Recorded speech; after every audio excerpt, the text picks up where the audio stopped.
Un millonario lleva a su nueva novia a volar en su jet privado, pero se congela al reconocer a la azafata. Era su ex.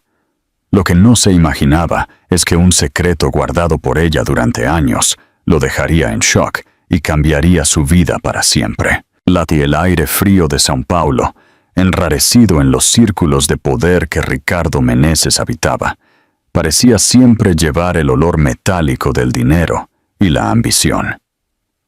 Para Ricardo, un titán del mercado inmobiliario cuya firma transformaba terrenos baldíos en rascacielos espejados, la vida era una sucesión de conquistas calculadas.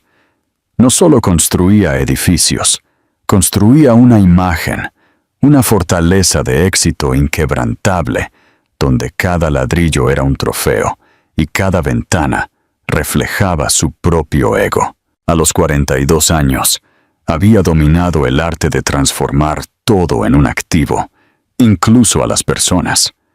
Y fue con esa mentalidad depredadora que sus ojos se posaron en Camila durante un evento de caridad en el Jockey Club. Ella era un espectáculo de juventud y belleza, con una sonrisa que parecía diseñada para las lentes de las columnas sociales y una admiración casi palpable por el poder que él emanaba. Para Ricardo, ella no era una persona, sino un accesorio, el próximo artículo de lujo a ser adquirido y exhibido. La invitación, por lo tanto, fue una formalidad, una jugada maestra en su tablero personal. ¿Qué tal un fin de semana en Gramado? Hay un lugar increíble allí. Volamos en mi jet, claro. La frase fue dicha con la displicencia de quien ofrece un café, pero llevaba el peso de una demostración de fuerza. Era su método, acelerar la conquista a través de la ostentación, creando una deuda de gratitud y deslumbre que lo colocaba en control desde el primer instante. El hangar particular en el aeropuerto de Congonhas era un santuario para el ego de Ricardo.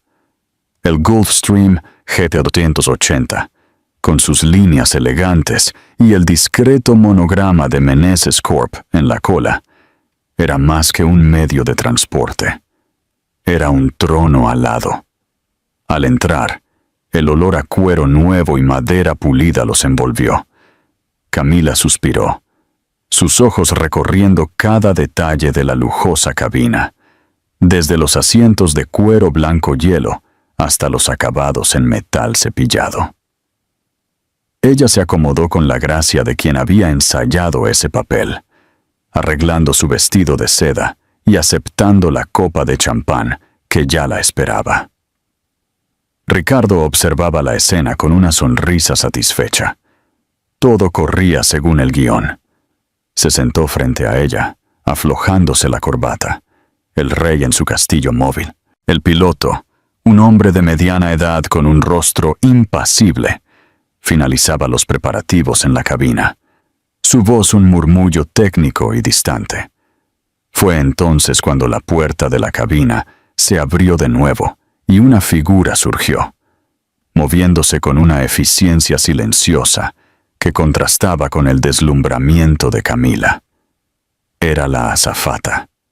Y en el instante en que Ricardo la vio, el mundo cuidadosamente construido a su alrededor comenzó a desmoronarse. El aire pareció volverse denso, pesado. El champán en su mano perdió el brillo. Era Ana Paula.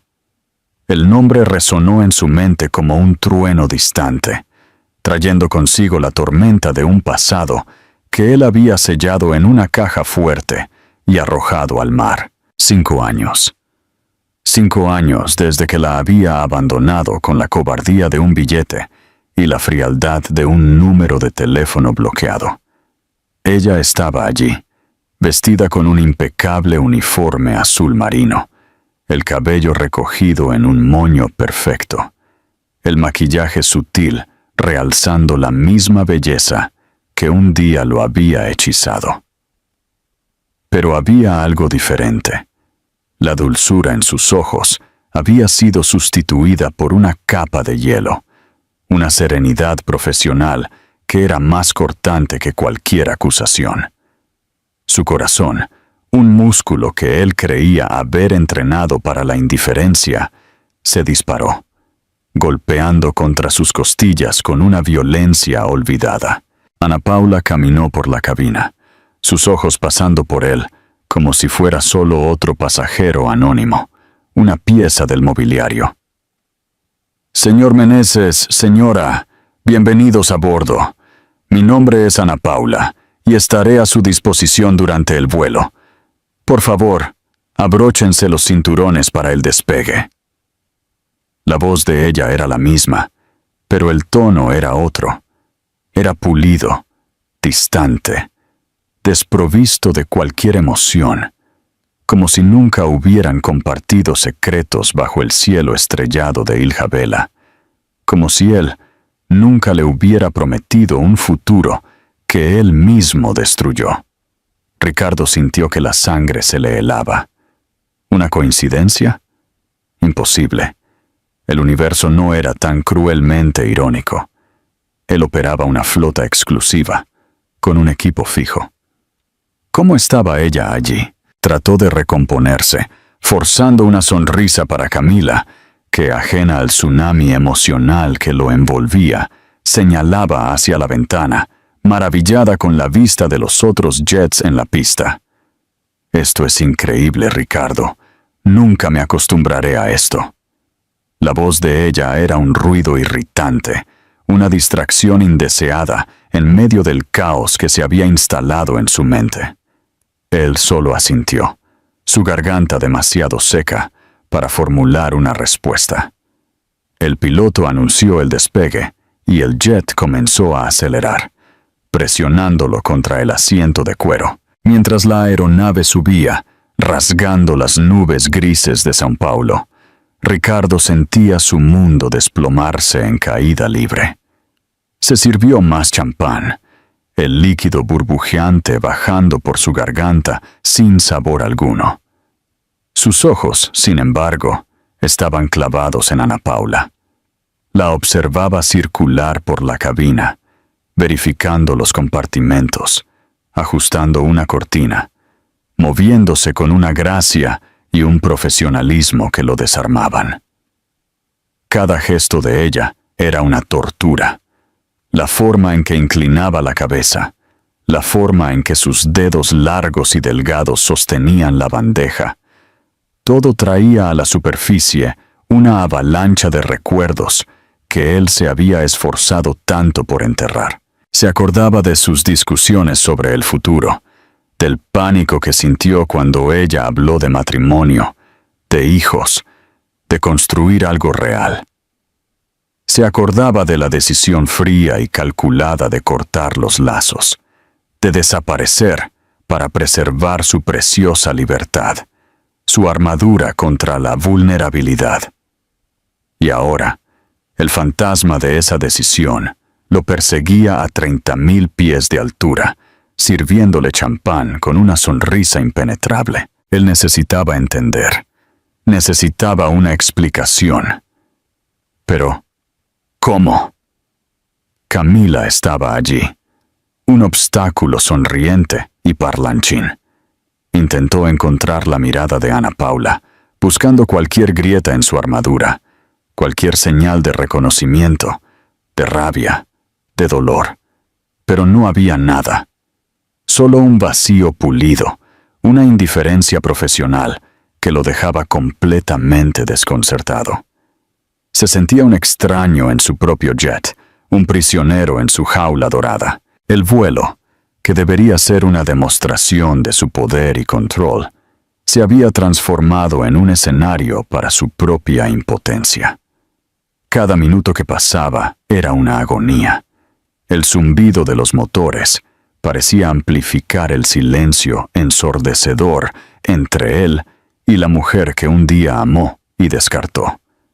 Miró a Camila, que ahora hojeaba una revista de moda completamente absorta en un mundo de lujo superficial que él mismo le había presentado. Ella era el presente que él había elegido, un presente sin complicaciones, sin pasado, sin profundidad. Y Ana Paula era el pasado que volvía para cobrar la cuenta. Un pasado que él comenzaba a sospechar. Cargaba consecuencias mucho más profundas de lo que jamás podría haber imaginado. El champán ya no estaba ayudando. De hecho, solo intensificaba la sensación de irrealidad, de estar atrapado en una pesadilla lúcida. Se recostó en el asiento, cerrando los ojos, pero la imagen de ella persistía, grabada en sus párpados. La azafata fría y distante, un espectro de su propio fracaso moral, navegando con calma por la turbulencia que ella misma, de alguna manera, había creado en su vida. Y lo peor de todo era la pregunta que quemaba en su mente, una pregunta para la que no tenía respuesta. ¿Qué quería ella? ¿Venganza? ¿Dinero? ¿O algo mucho, mucho peor? El tiempo a bordo del Gulfstream parecía haberse distorsionado, cada segundo estirándose en una eternidad tensa. Ricardo intentaba mantener la fachada de anfitrión perfecto, participando en una conversación superficial con Camila sobre los viñedos que pretendían visitar y los restaurantes con estrellas que ya había reservado. Pero sus palabras sonaban huecas, mecánicas, como si fueran pronunciadas por un autómata. Su mente estaba en otro lugar, atrapada en la órbita de Ana Paula. La observaba con la intensidad de un depredador que, de repente, se descubre como presa, analizando cada movimiento de ella en busca de una pista, un desliz. Pero ella era la personificación de la compostura. Cuando servía las castañas y frutas secas, sus dedos no temblaban. Cuando ofrecía otra copa de champán, su sonrisa no vacilaba. Era esa serenidad, esa calma casi sobrenatural, lo que más lo perturbaba. No era la reacción de una mujer reencontrando al hombre que le rompió el corazón. Era la calma de alguien que tenía el control absoluto de la situación, alguien que sabía exactamente lo que estaba haciendo. Ricardo, un hombre que construyó su imperio basado en la capacidad de leer a las personas y anticipar movimientos, se sentía completamente ciego, tanteando en la oscuridad de un juego cuyas reglas desconocía. La ansiedad crecía en su pecho como una enredadera venenosa, asfixiándolo lentamente. Necesitaba aire, una ruta de escape, pero estaba confinado en esa cápsula de lujo a 30.000 pies de altura, con su pasado y su presente sentados a pocos metros de distancia. Fue entonces cuando el suave silbido del sistema de comunicación interna rompió la monotonía del vuelo, y la voz del piloto, hasta entonces un murmullo distante, llenó la cabina con una claridad alarmante. «Señores pasajeros, aquí el comandante. Pido disculpas por la interrupción, pero nuestros instrumentos indican una fluctuación irregular en el sistema hidráulico secundario. Aunque no representa un riesgo inmediato, el protocolo de seguridad es inequívoco. Para garantizar la total seguridad de todos a bordo, haremos un aterrizaje no programado en el aeropuerto más cercano, con capacidad para recibirnos. Estamos iniciando los procedimientos de descenso para el aeropuerto regional de Canela, en la Sierra Gaúcha». Las palabras cayeron sobre Ricardo como una sentencia. «¿Canela, no Gramado?» La frustración inicial rápidamente dio paso a la furia. Él, Ricardo Meneses, no era hombre de imprevistos. Su vida era una sinfonía de logística impecable. «¡Inaceptable!», gruñó más para sí mismo que para los demás, desabrochándose el cinturón como si fuera a levantarse y marchar hasta la cabina para resolver el problema personalmente. «Llama a mi equipo. Quiero un helicóptero esperándome en Canela tan pronto como aterricemos. No voy a quedarme atrapado en un aeropuerto de provincia». Sus ojos buscaron a Ana Paula, esperando ver en ella una pizca de preocupación, de disculpas, de cualquier cosa que validara su indignación. Pero lo que encontró fue un océano de calma. Ella se acercó, su expresión serena, casi apática. «Señor Meneses, le pido que regrese a su asiento y se abroche el cinturón. La seguridad es nuestra prioridad. El comandante ya está en contacto con los equipos en tierra. Se tomarán todas las medidas tan pronto como aterricemos». La frialdad de ella fue un cubo de agua helada en su rabia incandescente. Ella no estaba sorprendida, no estaba nerviosa. Y en ese instante, una sospecha terrible, aún sin forma, comenzó a cristalizarse en su mente. Esto no era una casualidad. La presencia de ella, la falla técnica, el desvío a una ciudad secundaria, las piezas de un rompecabezas que él no quería armar comenzaban a encajar. Habana. El jet descendió suavemente, cortando el cielo azul y revelando el paisaje accidentado y verde de la Sierra Gaúcha. Las araucarias se alzaban como centinelas ancestrales, y el escenario, que debería ser un deleite para los ojos, parecía ahora siniestro, parte de una trampa bien elaborada. El aterrizaje fue perfecto, una demostración de habilidad técnica que contrastaba con la supuesta falla mecánica. Tan pronto como las ruedas tocaron el asfalto, el rugido de los motores comenzó a disminuir, siendo sustituido por un silencio pesado, que solo era roto por el caro tic-tac del reloj de Ricardo. Camila, que se había puesto pálida durante el anuncio, ahora parecía recuperarse. ¡Qué susto! Pero qué aventura, ¿verdad? Al menos estamos a salvo. Su intento de ligereza sonó absurdamente fuera de lugar. Ricardo no respondió. Observaba por la ventana mientras la escalera era acoplada a la puerta de la aeronave. El aire que entraba cuando la puerta se abrió era frío y puro, cargado con el olor a pino y tierra húmeda. Un contraste brutal con el aire artificial y controlado de la cabina y de su vida en São Paulo. En el patio de concreto, bajo el sol suave de la tarde, una figura solitaria los esperaba.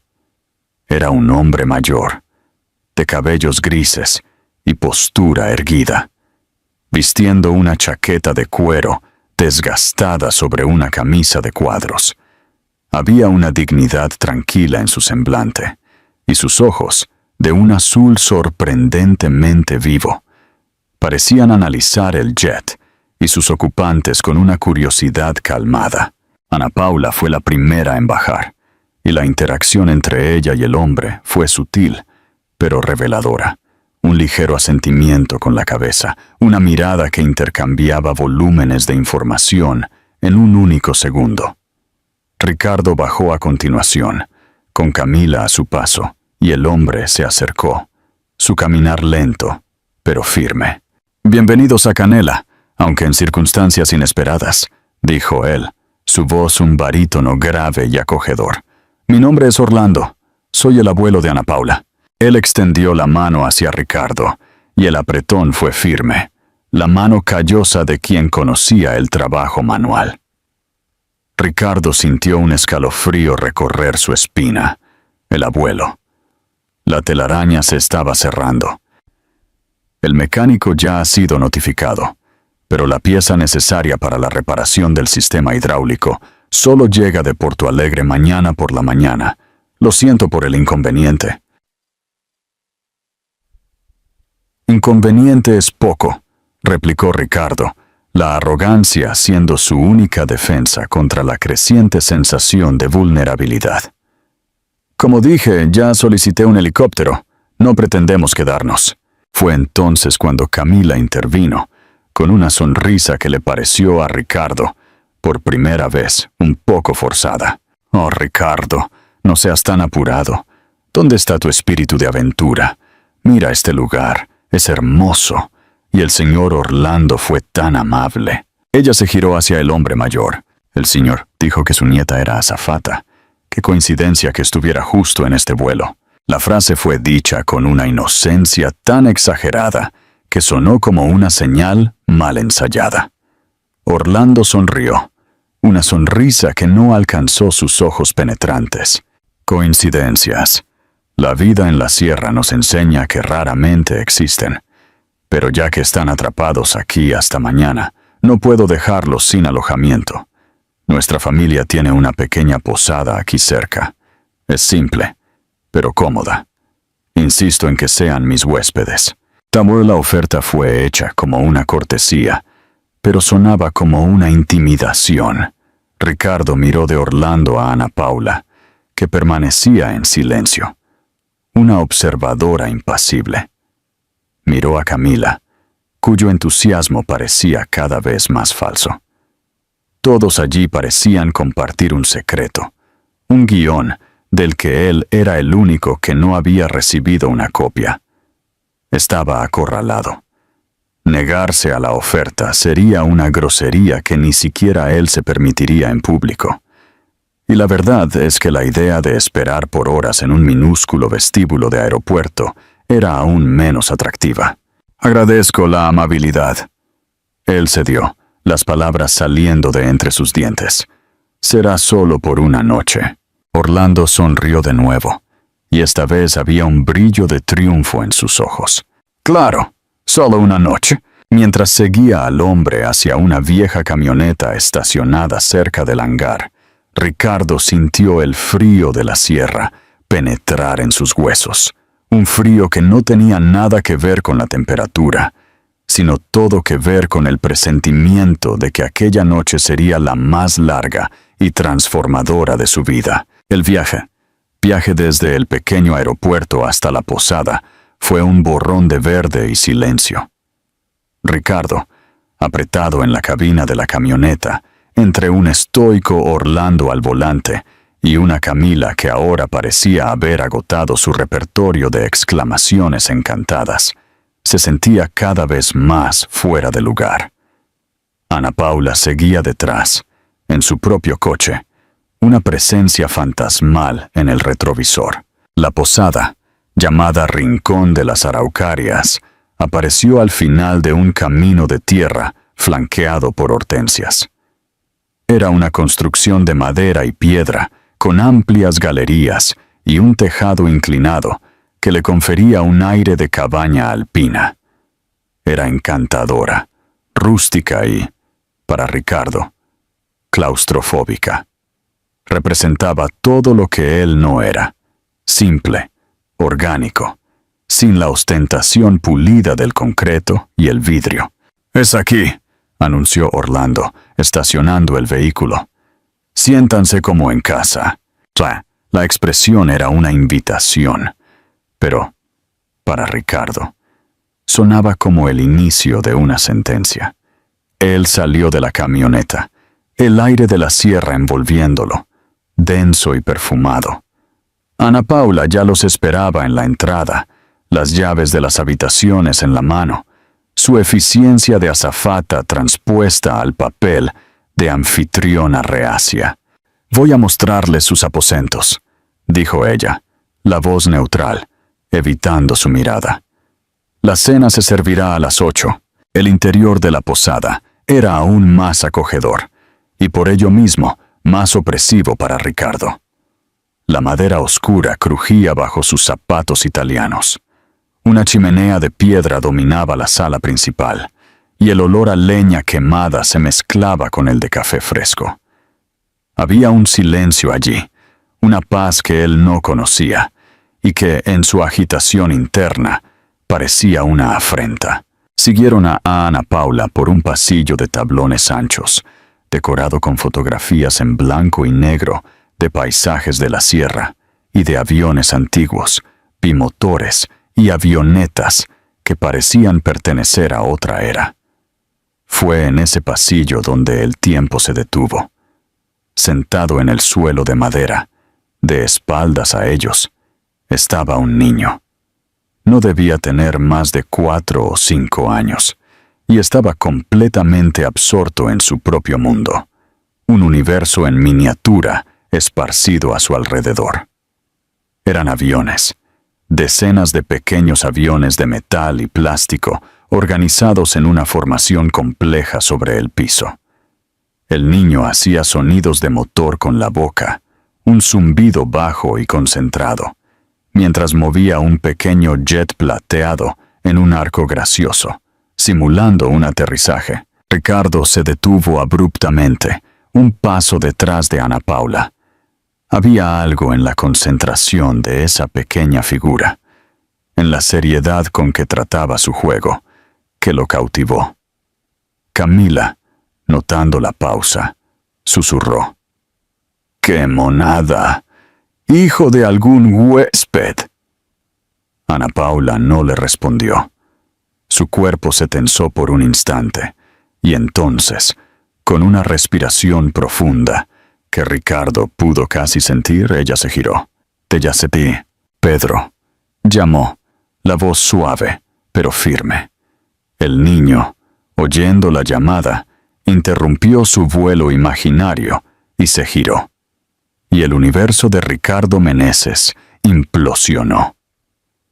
El rostro que se alzó para mirarlos era un espejo, una versión en miniatura y asustadoramente perfecta de sí mismo. Los mismos ojos castaños, grandes e inquisitivos, que él veía todas las mañanas en el espejo.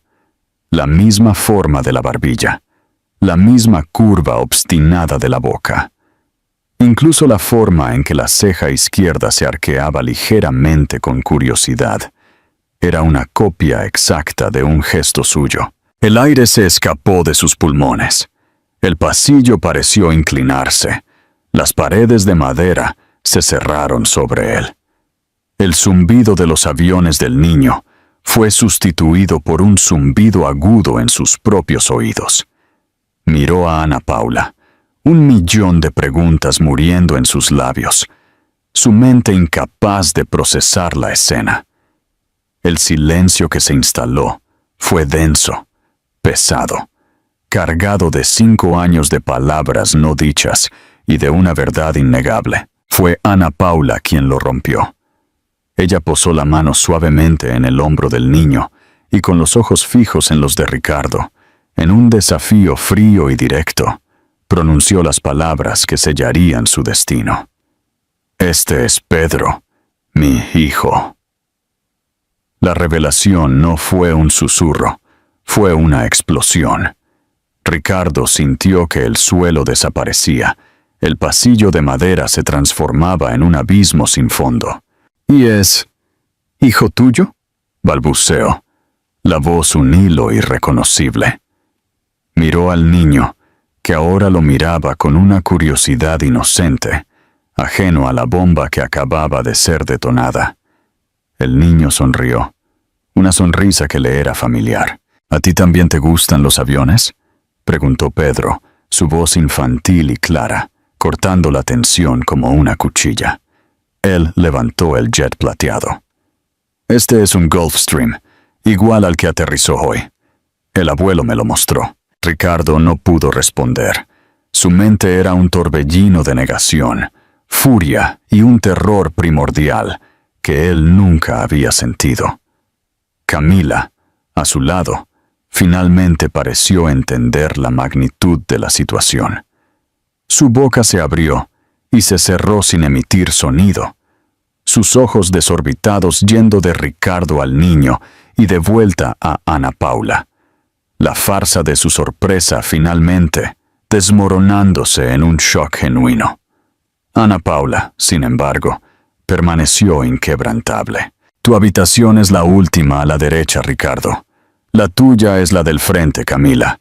La cena, como dije, es a las 8. Con eso, ella tomó la mano de Pedro y lo guió en la dirección opuesta, dejando a Ricardo paralizado en el pasillo. Un hombre que construía imperios, ahora reducido a ruinas por un niño de 5 años y un puñado de aviones de juguete. La cena fue una obra maestra de tortura psicológica. La mesa puesta en la sala principal, frente a la chimenea crepitante, era un campo de batalla silencioso. De un lado, Ricardo, tenso como una cuerda de acero, apenas tocando la comida. A su lado, Camila, ahora callada y observadora, su papel de conquista olvidado. Del otro lado, Ana Paula, con una calma glacial, y su Orlando, cuya presencia era una mezcla de hospitalidad y vigilancia. Y en el centro de todo, el epicentro del terremoto, estaba Pedro, el niño, sentado en una silla alta al lado de la madre. Era la única fuente de vida e inocencia en esa mesa cargada de fantasmas. Hablaba sin parar, su emoción infantil un contrapunto surreal a la tensión de los adultos. Y su tema era uno solo: aviones. Abuelo, ¿crees que algún día podré pilotar un 747? ¿Alguna vez pilotaste uno? ¿Fue difícil? ¿Cuántos motores tiene? Orlando respondía a cada pregunta con una paciencia infinita, sus ojos brillando de orgullo. Claro que sí, campeón. Si estudias mucho, yo piloté muchos de ellos. No es difícil cuando amas lo que haces. La conversación era un dueto entre abuelo y nieto, pero cada palabra era una flecha envenenada para Ricardo. Él oía hablar de la pasión del niño por la aerodinámica, de cómo ya sabía la diferencia entre un Airbus y un Boeing, de su sueño de ser piloto, igual que el abuelo lo fue. Entonces, en un momento que hizo que el corazón de Ricardo se detuviera, Pedro se giró hacia él, sus grandes ojos castaños fijos en los suyos. «Mi papá también viaja por el mundo en avión», dijo con una orgullosa convicción. «Por eso no puede venir a visitarme. Él es piloto de vuelos internacionales. Mi mamá me lo contó». La mentira piadosa y devastadora que Ana Paula había construido para proteger a su hijo de la verdad sobre el padre que lo había abandonado incluso antes de saber de su existencia.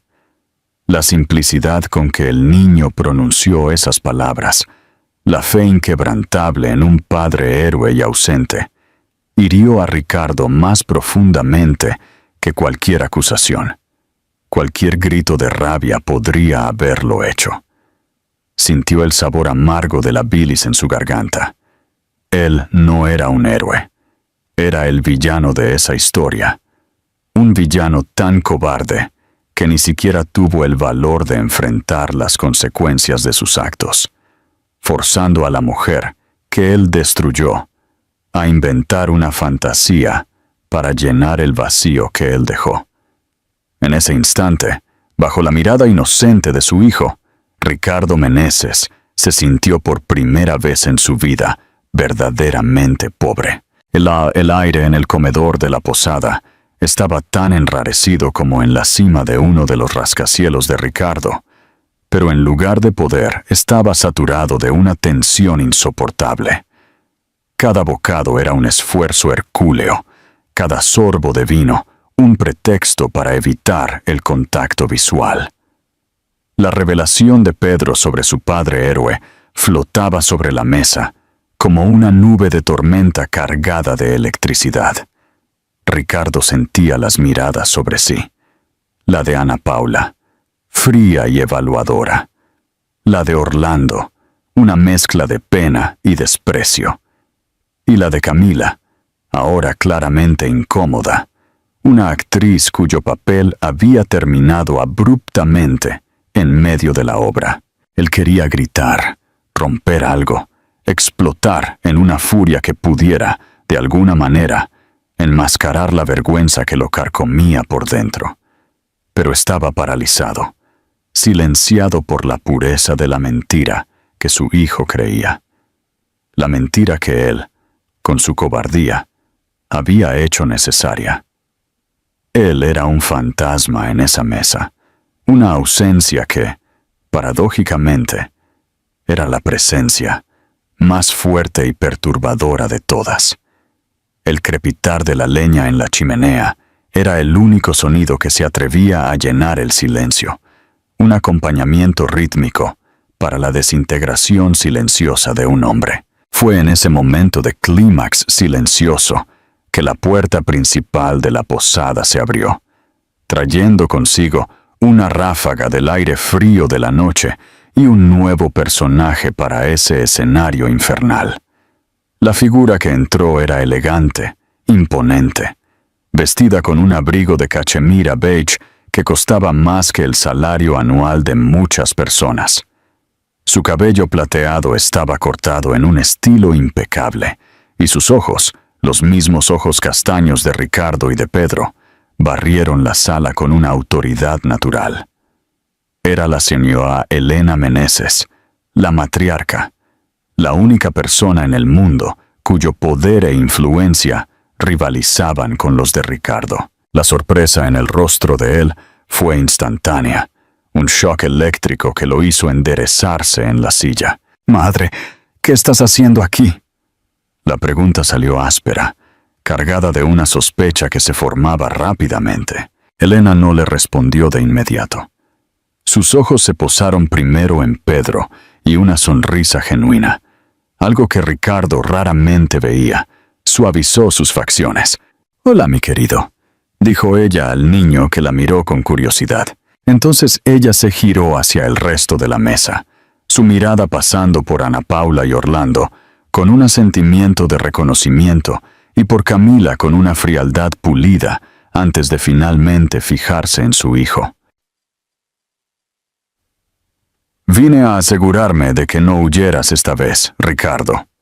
La frase fue dicha en un tono bajo, casi conversacional, pero llevaba el peso de un yunque, y con ella, la última pieza del rompecabezas encajó en la mente de Ricardo, revelando la imagen completa y aterradora de la conspiración. No era solo Ana Paula, no era una coincidencia, era un plan orquestado, y la maestra de orquesta estaba allí, parada frente a él. La furia antes contenida explotó. «¡Tú!», siseó, levantándose de la mesa con un movimiento brusco que hizo que la silla rechinara ruidosamente en el suelo de madera. Todo esto fuiste tú, el vuelo, la falla técnica, ella». Él señaló a Camila, que se encogió bajo su mirada acusadora. «Y ella». Su dedo se movió hacia Ana Paula, que sostuvo su mirada sin vacilar. «Todo fue un plan tuyo». Elena caminó lentamente hasta la mesa, su calma un contraste flagrante con la furia de Ricardo. Ella no lo negó. Por el contrario, confirmó cada sospecha con una tranquilidad asustadora. «Sí, Ricardo, fui yo. Contraté a la señorita Monteiro», dijo, refiriéndose a Camila con una formalidad que la despojaba de cualquier intimidad. «Una excelente investigadora privada. Por cierto, para que se te acercara. Yo hice arreglos para que Ana Paula, a quien localicé hace más de un año, estuviera en ese vuelo. Y sí, hablé con el piloto y con su abuelo para asegurarme de que este imprevisto ocurriera. Necesitaba que dejaras de correr». Cada palabra era un golpe. Su propia madre. La mujer que lo crió, que lo apoyó en cada emprendimiento, había montado una trampa elaborada, manipulando su vida, sus relaciones, todo para acorralarlo. La traición era tan profunda, tan personal, que lo dejó sin aliento. «¿Por qué?», logró preguntar, la voz ahogada por la rabia y el dolor. «¿Por qué hacer esto?». Elena se detuvo frente a él, la mesa entre los dos, y por primera vez Ricardo vio no a la empresaria implacable, sino a una madre con el corazón pesado. «Porque no podía permitir que te convirtieras completamente en tu padre», dijo ella, la voz ahora cargada de una tristeza antigua. «Vi a tu padre cometer los mismos errores, Ricardo. Huir de las responsabilidades emocionales, construir muros alrededor del corazón, dejar un rastro de vidas rotas en nombre de la ambición. Él murió un hombre rico y poderoso, pero murió solo. Me niego a ver a mi único hijo seguir el mismo camino hacia el mismo abismo solitario. La mención del padre, un hombre cuya memoria Ricardo reverenciaba y temía en igual medida, fue el golpe final. Él se tambaleó hacia atrás, como si hubiera sido golpeado físicamente, y se hundió de nuevo en la silla derrotado. La comida en su plato ahora parecía incomible. El vino sabía a cenizas. El silencio que siguió fue el más pesado de todos. Un silencio de verdades expuestas y defensas destruidas. Fue la voz inocente de Pedro que, una vez más, rompió el hechizo. Ajeno al drama adulto que se desarrollaba, él había sacado algo de su bolsillo durante la confusión. Era un pequeño avión, toscamente esculpido en madera, pero hecho con un cuidado evidente. Él se levantó en la silla, estirándose sobre la mesa para mostrar el juguete a Ricardo, que aún estaba perdido en su estupor. «¡Mira!», dijo el niño, con una sonrisa radiante que era un faro de luz en la oscuridad de esa sala. «El abuelo me ayudó a hacerlo. Es un biplano. Dijo que los primeros pilotos eran los más valientes». Ricardo levantó los ojos, enfocándose con dificultad en el pequeño objeto de madera y en el rostro iluminado de su hijo. La simplicidad del momento, la pureza de la alegría del niño, era una tortura y una bendición. Entonces Pedro pronunció la frase que lo perseguiría, la pregunta que definiría el resto de su vida. Miró directamente a los ojos de Ricardo, con toda la esperanza y la fe que un niño de 5 años puede reunir, y preguntó: «Cuando sea grande, quiero volar con mi papá. ¿Querrá él volar conmigo?». La pregunta no fue hecha al héroe piloto de vuelos internacionales del cuento para dormir. Fue hecha a él, Ricardo Meneses, el hombre que estaba allí, roto y expuesto, y en el silencio que siguió, mientras todos en la mesa contenían la respiración, Ricardo se dio cuenta de que la respuesta a esa pregunta no sería dada con palabras, sino con las acciones que él elegiría tomar a partir de ese momento. El futuro de su hijo y la salvación de su propia alma dependían de ello. El resto de la cena transcurrió como un sueño febril. Ricardo no se acuerda de cómo terminó la comida, ni de cómo se despidió de los demás. Él se movió en un estado de shock, un autómata guiado por instintos básicos. Lo único que registró con claridad fue el momento en que Ana Paula llevó a un adormilado Pedro a la cama, el niño frotándose los ojos y murmurando un «buenas noches, general», antes de desaparecer por el pasillo. Cada paso de Ricardo hacia su habitación era pesado, como si estuviera caminando en el fondo del océano. El cuarto, con sus paredes de madera, muebles rústicos y una cama que parecía acogedora, era una celda. Él cerró la puerta, y el sonido del pestillo al cerrarse resonó como el de una puerta de prisión. Solo. Por primera vez en esa noche larga y torturante, él estaba verdaderamente solo con sus pensamientos, y ellos eran una compañía cruel. No petó, no encendió la luz principal, dejando el cuarto sumergido en la penumbra, iluminado solo por la luz plateada de la luna que entraba por la ventana. Caminó hasta el cristal y miró hacia afuera. El paisaje de la sierra, las siluetas oscuras de las araucarias contra un cielo incrustado de estrellas, era de una belleza vasta e indiferente. Una belleza que no se importaba con sus imperios de concreto, con sus acciones en la bolsa, con su nombre en las columnas sociales. Allí, en esa quietud, los muros que él construyó alrededor de sí mismo por décadas comenzaron a desmoronarse, ladrillo por ladrillo. La rabia dio paso a algo mucho más profundo y aterrador. Un vacío abisal. La pregunta de Pedro, ¿querrá él volar conmigo?, resonaba en su mente, no como una acusación, sino como un lamento.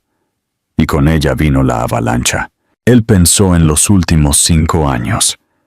Mientras él estaba cerrando negocios multimillonarios, comprando coches nuevos, viajando a destinos exóticos con una sucesión de mujeres hermosas y olvidables, un niño que era su sangre, su carne, estaba aprendiendo a andar. El primer paso, él se lo perdió.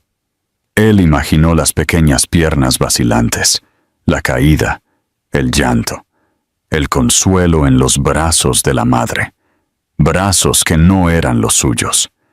Mientras él estaba en teleconferencias con inversores internacionales, la primera palabra de su hijo fue dicha. Mamá, abuelo, avión, él nunca lo sabría. Él se lo perdió. Mientras él celebraba la inauguración de otro edificio monumental, con champán y aplausos, su hijo estaba soplando las velas de su primer, segundo, tercer, cuarto, quinto cumpleaños. 5 pasteles, 5 canciones de cumpleaños, 5 deseos pedidos. Y él no estaba en ninguno de ellos. Él se los perdió todos. La dimensión de lo que él había perdido lo golpeó con la fuerza de un golpe físico. No era dinero, no era un negocio, no era algo que él pudiera recuperar con una adquisición hostil o una maniobra financiera. Era tiempo, eran momentos, eran fragmentos de una vida que él ni siquiera sabía que existía y que ahora formaban un mosaico de ausencia en su alma. Él, Ricardo Meneses, el maestro de la planificación, el hombre que controlaba cada variable, había cometido el error de cálculo más monumental de todos. Él había cambiado lo insustituible por lo trivial. Se apartó de la ventana y se sentó en el borde de la cama, la cabeza entre las manos. Las palabras de su madre volvieron, cortantes y precisas. No podía permitir que te convirtieras completamente en tu padre. Él siempre se había enorgullecido de ser como su padre, de haber heredado su perspicacia para los negocios, su ambición implacable. Pero ahora, por primera vez, él veía el otro lado de esa herencia, la soledad, el vacío emocional, la incapacidad de conectarse. Su padre había dejado un legado de riqueza y un rastro de relaciones destruidas. Y él estaba en el mismo camino. La noche se arrastró, larga y sin sueño. Cada sombra en el cuarto parecía tomar la forma de sus fallas. Cada sonido del exterior, el ulular de una lechuza, el susurro del viento, parecía burlarse de su soledad autoimpuesta. Él no lloró. Ricardo Meneses no lloraba, pero algo dentro de él, algo que él había mantenido congelado por mucho tiempo, comenzó a derretirse dolorosamente. A la mañana siguiente, mientras Ricardo aún estaba perdido en sus reflexiones, Camila ya lo esperaba en la sala, con la maleta lista al lado de la puerta. Sus ojos ya no tenían el brillo superficial de la noche del vuelo, sino una claridad fría y resignada. «Elena ya me pagó lo que me debía», dijo ella, la voz sin emoción. «Fui contratada para traerte hasta aquí, Ricardo, no para participar en tu drama familiar. Mi papel ha terminado». Ella lo miró una última vez, no con rabia, sino con una especie de pena profesional. «Buena suerte, la necesitarás». Sin esperar respuesta, ella se giró y caminó hacia el coche que ya la esperaba afuera, desapareciendo de su vida tan metódicamente como había entrado. El sol de la mañana siguiente nació pálido, filtrándose por la ventana y encontrando a Ricardo en la misma posición en que había pasado la mayor parte de la noche, sentado en la cama, con los ojos abiertos en la oscuridad. Se sentía agotado, como si hubiera luchado una batalla durante toda la noche. Se levantó, tomó una ducha fría, se vistió mecánicamente. No sabía qué hacer, qué paso dar. La única certeza era que ya no podía huir. Al salir del cuarto, el olor a café y pan caliente lo guió hasta el comedor. Solo Orlando estaba allí, leyendo un periódico. Él levantó los ojos por encima de sus gafas cuando Ricardo entró y solo asintió con la cabeza. Un gesto que no era ni amigable ni hostil, solo un reconocimiento. Ricardo se sirvió una taza de café y estaba a punto de sentarse cuando una voz infantil lo llamó desde el pasillo. ¡Ricardo! Era Pedro. El niño vino corriendo hacia él, los ojos brillando de excitación. ¡Ven a ver! El abuelo me dio una nueva colección. Son aviones de madera de la Segunda Guerra Mundial. Hay un Spitfire y un Mustang. La invitación era tan pura, tan desprovista de la tensión de la noche anterior, que Ricardo se vio incapaz de negarse. Siguió al niño, que lo tiraba de la mano con una fuerza sorprendente, de vuelta al pasillo que había sido el escenario de su ruina y tal vez de su redención. El suelo del cuarto de Pedro era un hangar en miniatura. Además de los modelos de plástico, ahora había una escuadrilla de aviones de madera, cada uno con un acabado rústico y detallado. El niño se arrodilló, tomando uno de los aviones con reverencia. «Este es mi favorito», dijo, entregándole a Ricardo un modelo de caza con las insignias de la Fuerza Aérea Brasileña.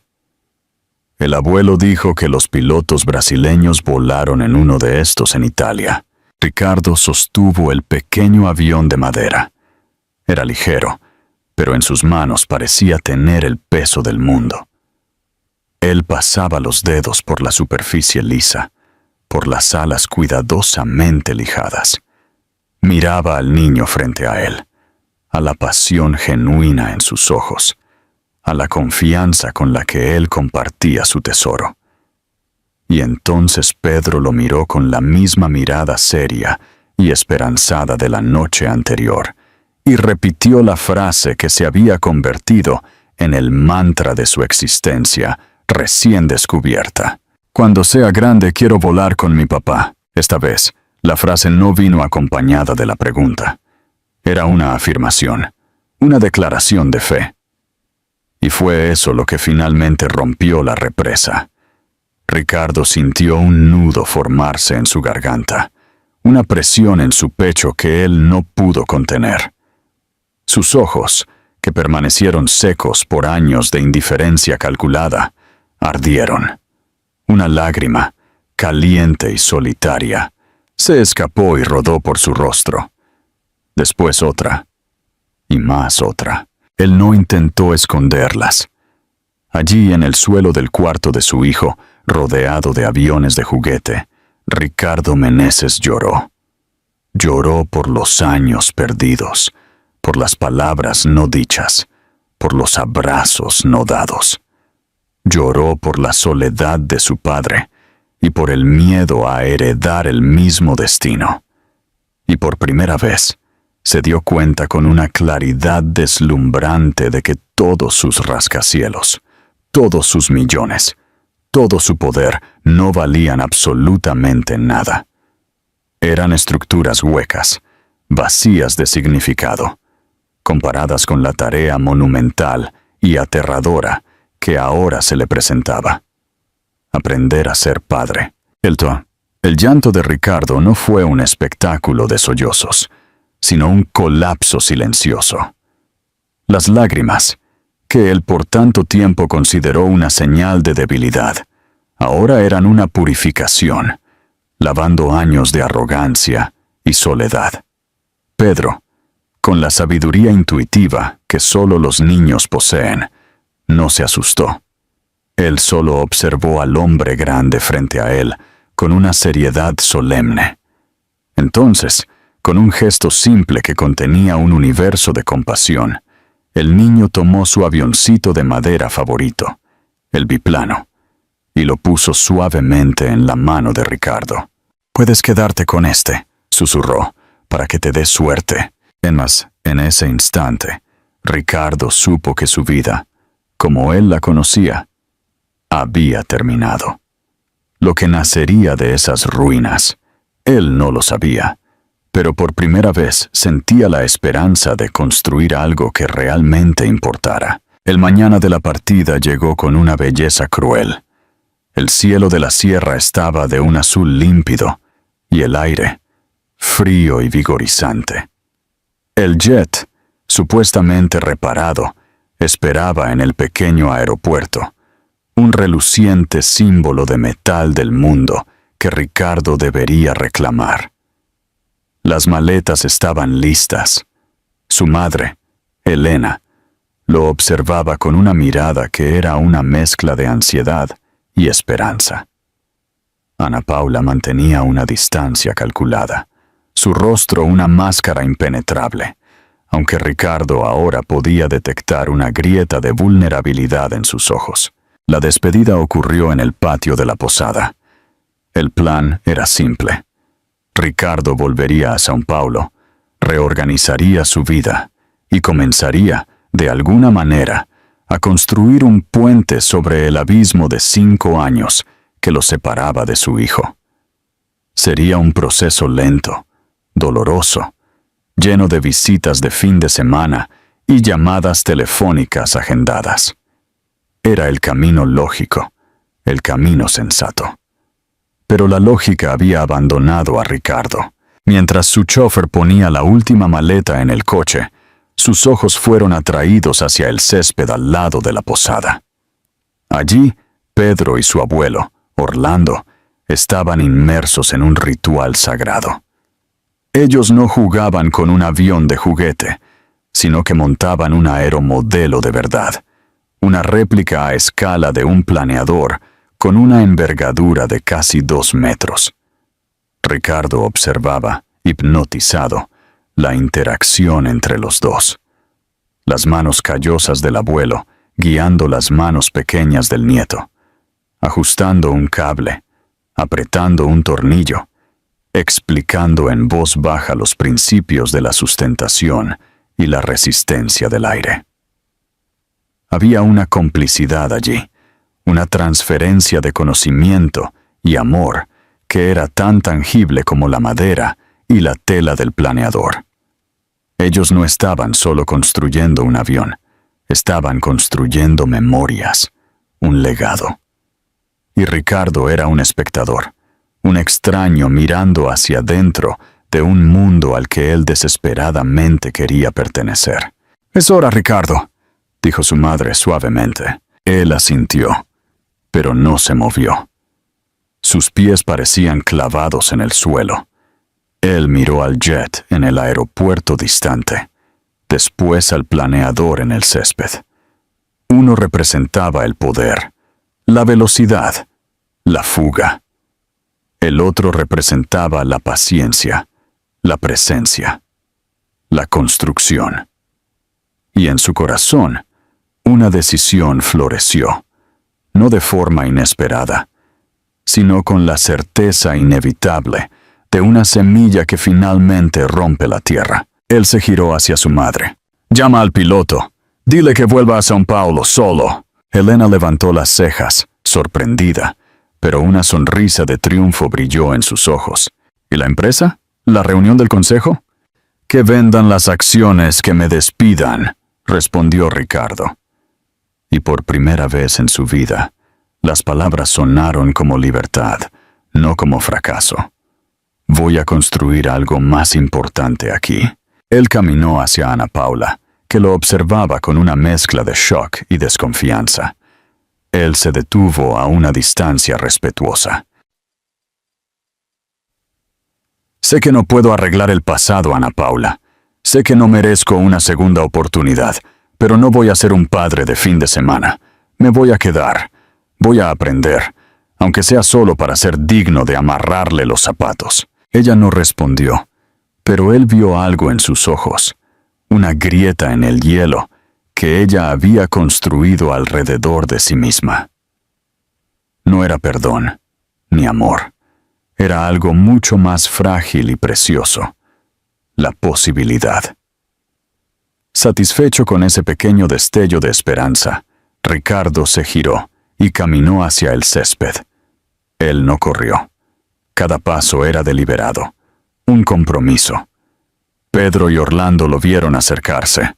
El niño detuvo lo que estaba haciendo, los ojos grandes y cuestionadores. Ricardo se arrodilló en la hierba húmeda, al lado de Pedro y del viejo Orlando, sin importarle que el pantalón de diseño ahora se manchara de tierra.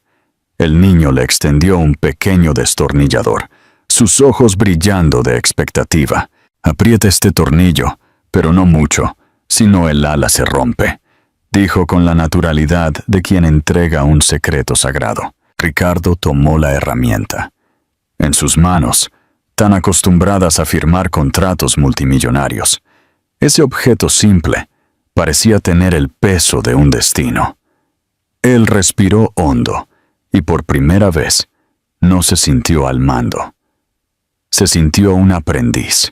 Ana Paula observaba de lejos, los brazos cruzados, el semblante aún protegido por un hielo antiguo, pero al ver al ex todopoderoso empresario inclinado al lado de su hijo, equivocándose, aprendiendo, ensuciándose las manos, ella desvió la mirada rápidamente. Y por un instante, Ricardo percibió la grieta en la muralla que ella había construido alrededor de sí misma. Por un instante, Ana Paula desvió la mirada, como si necesitara parpadear más veces de lo normal. Era casi imperceptible, pero Ricardo lo notó.